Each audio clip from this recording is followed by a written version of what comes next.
Welcome back to the deep dive. Today we are going deep on a single, really dense source. Mm. It's a kind of self-aware narrative that really grapples with the architecture of, well, everything. Right. We're looking at the rule set, Yeah. the one that governs consciousness, form, and why we have to forget.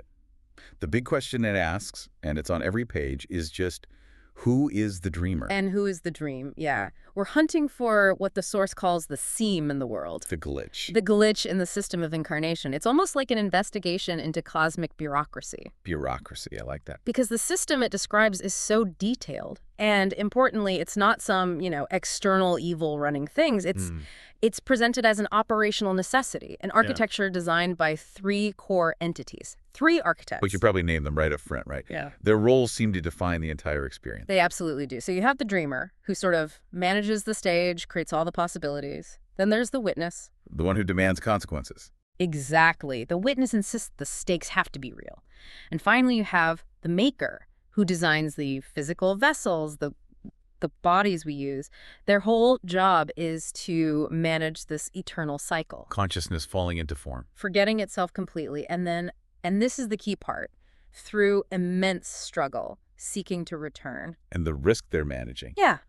The source has this beautiful metaphor for it. The aperture. Right. Consciousness is the aperture. And through it, the absolute, the one, gets to experience the world of the many. And the primary risk, the core error they're trying to contain, is when the aperture forgets it's just the lens. And starts believing it's the camera. Exactly. Total immersion. That forgetting makes the game possible. But the real question the source keeps asking is, was that an error? Or was it the engine required for existence in the first place? Let's start where it does. Before the beginning, there's just the void. Perfect stillness. And then a spontaneous tremor. Not an explosion, but like a ripple. A flicker of self-awareness in the nothing. And that single ripple shatters the void. It creates the very first distinction, duality. Subject, object. Inside, outside. Yes and no. And the reason why this happens, that's a part that really hits home. Why would a perfect wholeness choose to break itself apart? Right, it seems counterintuitive. The sources have this powerful line for it. The wholeness is perfect, but the wholeness is alone. Perfection, it says, was unbearably insufficient. So the one became the many, just so it could have the joy of coming back together. Of reunion. But that reunion means nothing if getting separated wasn't hard, and that's where the witness comes in. Ah, the one who demands stakes. The witness looks at the dreamer's initial design, this elegant, perfect world, and says, no, it's too automatic. It needs consequence. It needs entropy. Death, decay, loss. All of it. To make sure the story actually matters, there's a quote, a foundational truth they use. I think I remember this one. A story without stakes is not a story. A love that cannot be lost is not love. The pain is what gives it all meaning. Which brings us to the protagonist, Elian. He's the model for this descent. He falls into embodiment, and suddenly he's just there, wearing this heavy coat. He finds the heaviness of it all, of matter of time, and the source used this one tiny detail to show how fast identity gets built. He looks down and sees a scar, a small, jagged scar on his left hand. And his mind doesn't just register scar. No. Instantly, a complete, plausible backstory downloads. It's not, I have a star. It's, oh, right, I cut myself on a pane of glass fixing my mother's window in the winter of '98. That's confabulation. Textbook confabulation. The mind invents a coherent story to explain its current state. The scar is real, but the history around it is the illusion that makes your identity feel solid. So every self we build is basically a novel written by an unreliable narrator. Yes, and we cling to those invented histories. So how does the system keep us stuck in that holding pattern? To see that, we have to go underground, beneath the city, this archetype of all cities, down into the sub-basements where the bureaucracy works. Our first stop is the clerk shop, the archive of fixations. It's described as this huge warehouse, right? Just shelves, floor to ceiling. Lined with these little glass jars, and inside each jar is a crystallized emotion, a fixation. You can read the labels. Things like first rejection, age 7. Or hesitation at the precipice, age 19. These are the fixations, and they're the trap. The soul holds on to a grief or an anger so tightly it becomes solid. Yeah. An object. And if you're curating your wound, you can't move. You become, what's the phrase, furniture in the dream. And what's so liberating and so shocking is realizing how ununique they are. We think our wounds make us special. Oh, totally. That grudge you've held for 10 years, it feels like your grudge. It defines you. Exactly. But the clerk's archive proves every wound has been wound before. That specific flavor of regret you have, it's just jar number 4001. And if your pain isn't unique, You're not obligated to curate it anymore. You can just set the jar down and walk away. that is a huge shift in perspective. But okay, if the clerk just archives the stuck souls, the next stop, the Smithy, that's where the suffering is actually made. Yes, the boiler room of samsara. This is where it gets morally complex. You see these shadow workers literally assembling moments. They're manufacturing tragedy. The example is a car accident, right? They're putting it together piece by piece. Like a kit. They use a measured amount of delay of reflex for the driver. And the distraction of a ringtone for the pedestrian. Yeah. So they are tweaking reality to make sure the suffering happens. And it feels cruel. It feels manipulative. It does. How is that ever defended? Well, the Smith in charge offers this defense that it forces you to rethink everything about suffering. He says the machinery of karma is not punitive, it is propulsive. Propulsive, as in pushing you forward. Precisely. It's not a punishment, it's necessary friction. The source says, without friction, there is no traction. That car accident, that loss, it's the jolt the soul needs to wake up and start asking questions, to seek. Without that, you'd just stay comfortable forever, never look for the source. You'd never move. So after that friction, the soul needs a new life, a new coat, which takes us out of the heat of the Smithy and into the Hall of Incarnations. The domain of the weaver. And this place is described as terrifying because it's just infinite potential. These vertical sheets of water are like mirrors and they reflect every possible self. The scholar's life, the king, the beggar. All of them, all at once. It's overwhelming. And the weaver offers the ultimate comfort. Identity. Just choose one. Be this person.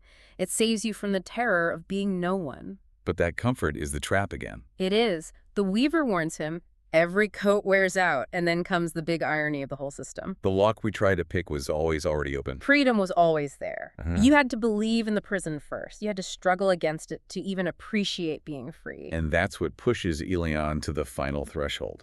He realizes he can't just pick a new coat. He has to get out of the hall completely. He has to bypass the whole system. So he dives into the black pool and arrives at the white room, the 0 point. Where he meets the other, his original self. And the other offers him the grand prize. The merge, dissolution, the end of the cycle, the eternal rest. But he refuses. And this is the climax of the whole thing. He says no. It's this incredible act of defiance. He insists that the journey, the pain, the specific stories, it all created something new, something unique. He says the character has outgrown the author. Wow. By refusing to merge, he becomes a rogue. A lucid dreamer who knows it's a dream but refuses to stop dreaming. He chooses the finite story over infinite silence. And that choice, that's what creates the glitch, the way out. He takes the key, not some master key, just the rusted key of his own hardship, and shoves it into the empty air. And creates the crack, a fissure to the unknown. But he still has to cross it. Yeah. And the system's immune response, the editors, they're waiting. They're pure logic. They delete anything that doesn't fit the rules. And this is the crucial part. To get across, Elian uses his book, the story of his life. He literally writes a bridge with the pages. And the editors, they can't delete it. They can't. They try, but they can only delete data. They can't delete poetry. Metaphor. The irreducible truth of his experience is stronger than their logic. So he crosses over, and he plants his book, his story, in the raw chaos on the other side. And his finite story becomes a seed. It grows into the tree, a structure that generates infinite new worlds, new stories. He's gone from being a character to being the ground of creation itself. But the journey has one last massive reversal. A huge one. After all that work trying to escape, he realizes he has to go back in, but as a champion of the finite. He arrives in the world of glass, a place where universal enlightenment was already achieved. Right, and you'd think, okay, mission accomplished. But it's a silent hell. The souls there are described as frozen statues. Conscious but unable to act. Yes, remembering their infinite nature so completely that they forgot how to forget. They're perfect. And they're spiritually dead. If you know the entire script, why bother watching the scene? That's it exactly. So Elian's new mission is to teach the enlightened how to forget, to give them the gift of particularity. He doesn't teach them big cosmic truths. He teaches them how to be small again. He focuses on tiny, finite things. The taste of cold water, the smell of baking bread, the memory of a name, like Mira. Just a sound, but it carries the whole weight of a personal love story. And those small things shatter the infinite stillness. That's the final synthesis. The highest wisdom isn't just knowing the absolute truth. It's knowing when to set it aside so the story can go on. The journey home only matters if you've really, truly been lost. So bringing this back, what does this mean for you, for the person listening? It means your identity, that coat you're wearing. Yeah. It's a story, maybe built on some confabulated stuff, but it's a story you can actually rewrite right now. And it means the friction in your life, the suffering. It's not a punishment. It's propulsive. It's what creates traction. It's asking us to accept the honest lie of our own story, because playing that game is what creates a self that's unique, irreducible.